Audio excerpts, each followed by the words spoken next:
And it starts with the trade package. Obviously, a second round pick is huge. You love to land a superstar wide receiver. You love it even more when you don't have to give up the 21st pick in the draft. I said last week, near the end of last week, that I was comfortable giving up a first round pick for DK Metcalf. I was very comfortable with that move. Second round pick seemed even better when Diana Rossini and Josina Anderson and everybody else were saying that the price tag is dropping.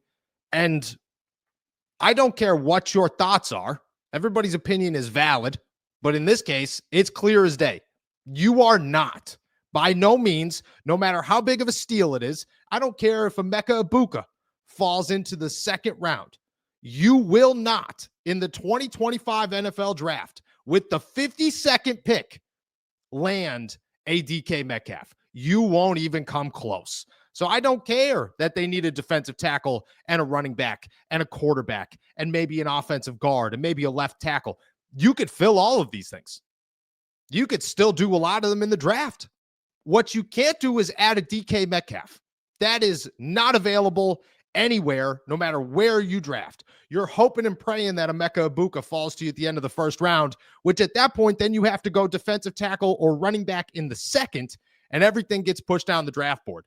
The Pittsburgh Steelers have pulled this off to where they get a superstar wide receiver, a true number one, no questions asked, a guy with his worst NFL season being George Pickens' second best NFL season.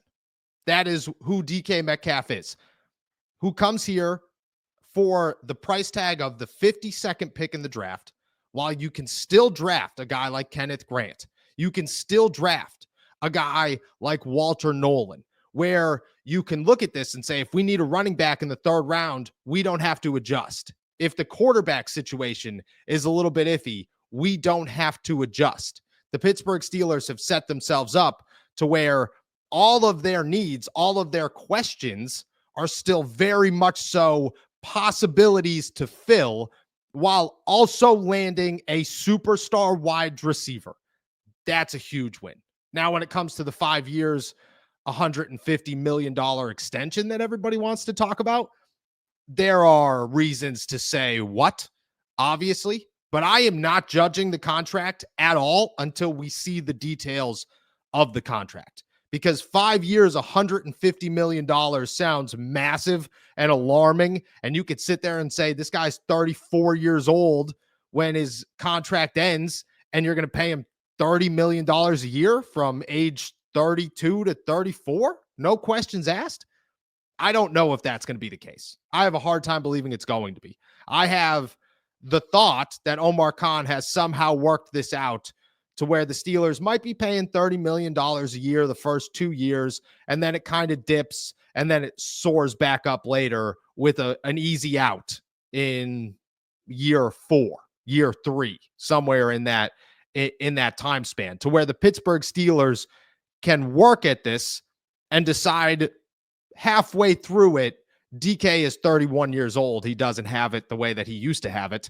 And we're not paying a 31-year-old wide receiver $30 million a year, which at the same time will be crazy cheap. Crazy cheap, because Jamar Chase is going to get 40 plus. And if that's the case, it just goes up from there. Nobody comes back down. These numbers don't go lesser and lesser after somebody signs a massive deal. I mean, look at Josh Allen last night, signing a contract that beats the guarantee of Deshaun Watson.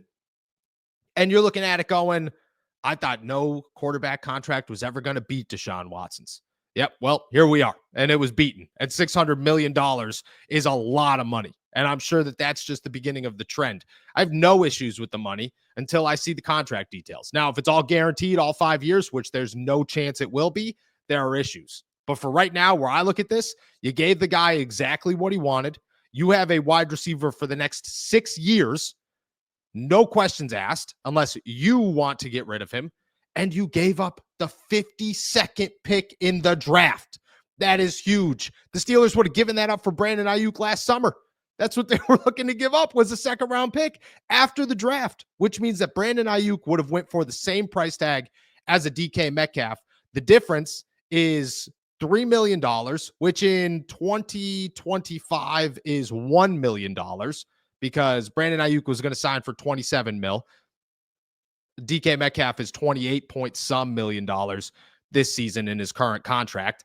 And you got to, in my opinion, you got DK Metcalf. That's what you're looking for. Like, that's a guy who comes here. I get it. DK Metcalf is a guy that will punch you right in the face on the field. And all of those memes, every single one of them, where it's DK and George Pickens just beating the hell out of cornerbacks. I mean, they're all true. But he comes with much less off the field drama, and he sends a loud and clear message to your offense in a year where you need it. Not last year. Last year's behind us. Can't do anything about it. 2025, the Steelers needed to send a message to every quarterback in the league and say, this is our guy, and this is just the beginning. And they did that. DK Metcalf, this is a win. This is an A-plus trade, in my opinion. I mean, you are a guy that thought that the Steelers a week ago this wasn't going to happen because they were going to get outbid. They did not get outbid. Aggressive with the second round pick, which in my eyes is a steal for this guy. I mean, you got the news as we all got the news. What were your thoughts? What are your thoughts as things have settled down? The big thing that I've been thinking about is the clear difference between this year and last year. Yeah. Last year, Omar Khan said, well, let me get the team in place, and then we'll try to get that star wide receiver as the final piece to the puzzle. This year, he said, well, it didn't work last year, and we were left at the altar. So we need to be even more aggressive this year. We need to make this move, before they even signed a quarterback, before they made the decision on the most important position on the entire team in this entire league. They said, we need to be aggressive on the piece that we missed out on last year. That, to me, is what jumped out, because last year everybody said, well, he's too passive. But I think we all know that in the first 2 years of Omar Khan, he has been anything but passive. Yep. But as I said last week, he is somebody that just does not want to he doesn't want to lose a trade. He doesn't want to get embarrassed. He doesn't want to get taken to the woodshed. He doesn't want to be the Ryan Poles of the entire Omar Khan, Ryan Poles conversation. So he didn't want to be in that position. Fortunately for him, he was able to get this done, and I'm surprised that he was able to get this done in a way that it makes the Steelers look extremely good, and he gets that superstar wide receiver before he even goes and addresses all the other holes. Yep. The difference in aggressiveness, the amped up aggressiveness, is everything Pittsburgh Steelers fans have been asking for, because at the end of season press conference, they said the same exact things. Well, there's going to be changes. Well, it's going to be different this offseason. Well, we're feeling a little bit of a sense of urgency after what we saw go down at the end of this year. They said the same thing after they lost in Buffalo. It didn't happen. They ended up going until August. We were at Latrobe eating lunch, me and you, talking about, well, do you think they actually pull this off? It's only been 5 months since they said they were going after Ayuk. And here we are 2 days before free agency even opens, and they've already netted their biggest fish of the offseason, with the quarterback situation, of course, still looming. And there are questions that come with this, big ones. And I mean, you could sit here all day and praise the Pittsburgh Steelers, but what does it mean for the football team is what everybody wants to know right now. The biggest one is George Pickens, who, I mean, it's no coincidence that they both wear number 14, right? You can't even make a graphic right now. I tried to make t-shirts last night all night long, and I'm just sitting there. I'm going, I'm not going to sit here and spend my time making a t-shirt graphic when I don't even know the guy's number. George Pickens is the biggest question. What comes with this? Does George Pickens enter the trade block? I think you have to take it full circle, because this is where we are. Okay. Let's look at the offseason as a whole. And I'm not going to sit here and take a victory lap. That is not what I'm going to do. But I am going to continuously bring up things that we have spoke about and reported on this show. Justin Fields is their top guy, remains their top guy. The Pittsburgh Steelers have wanted to explore the idea of Justin Fields and have named him their leader throughout the offseason. We are 3 hours away from free agency beginning, the legal tampering period beginning, which is free agency. Justin Fields remains their top guy, although we'll talk Aaron Rodgers here in a second. George Pickens 2 months ago at this point, was a name that we said on this show the Pittsburgh Steelers were ready to find a trade for if one presented itself at the right price tag. But there were contingencies to this. that there were thoughts that George is entering the final year of his deal and the Pittsburgh Steelers are ready to move on from the character concerns, but they needed to have a good value for him and they needed to have a replacement plan. Well, they just got the replacement plan. That's DK Metcalf. And 5 years, $130 million. Sure as hell looks like George Pickens is not going to get a contract extension with the Pittsburgh Steelers. Does not look like that's in his favor.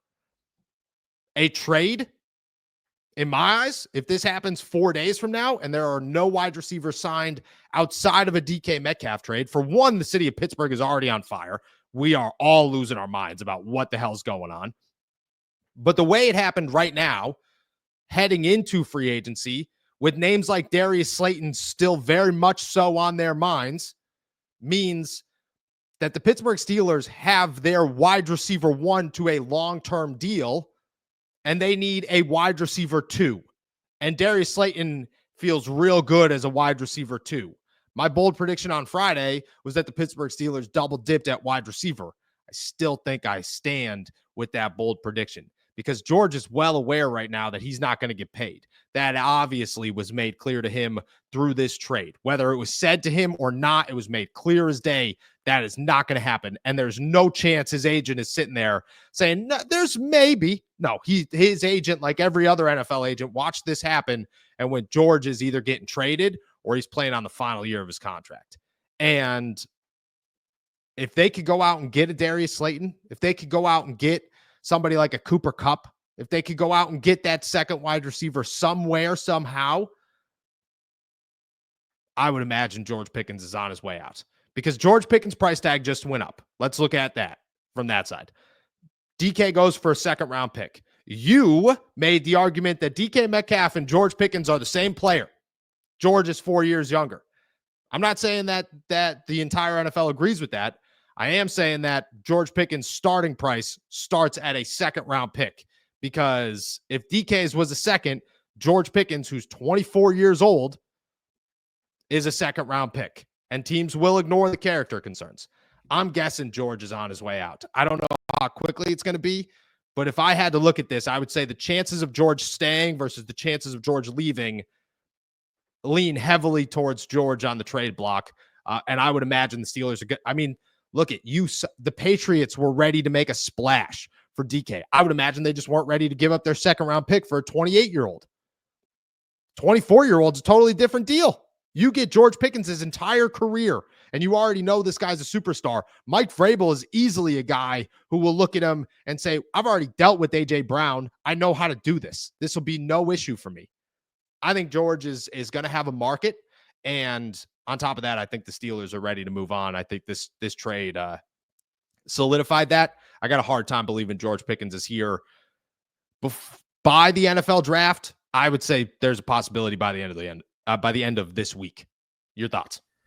Yeah, I've been, especially since this trade went down and we saw that they immediately signed him to a $150 million extension. Yeah. I've been trying to rack my brain around, is there any way, shape, or form that they end up paying 2 wide receivers when in the history of their franchise, they've barely ever paid one? Like, this is a monumental moment for their franchise where they're actually going out and paying an offensive weapon that is not a quarterback that much money.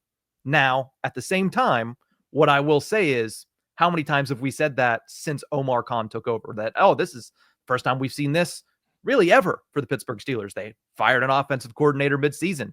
They completely reshifted their focus at quarterback after drafting a quarterback in the first round 2 years prior in last year's offseason. So we've seen them break the mold little by little, piece by piece, since Omar Khan took over. So maybe, just maybe, there's a chance that they break the mold again. But I think the prevailing theory, and the theory that I would probably subscribe to the most, is that they are not going to pay George Pickens. And that leaves, like you mentioned, 2 roads. And I think Pickens would prefer one over the other. Like, Pickens might like Pittsburgh, but he's probably not going to like Pittsburgh over playing on the last year of a contract whenever he's going to have to split targets with a guy like DK Metcalf. So you look at the 2 roads, and one is play on the final year, one is trade. I think there's one that has higher upside for both the team and for the player too.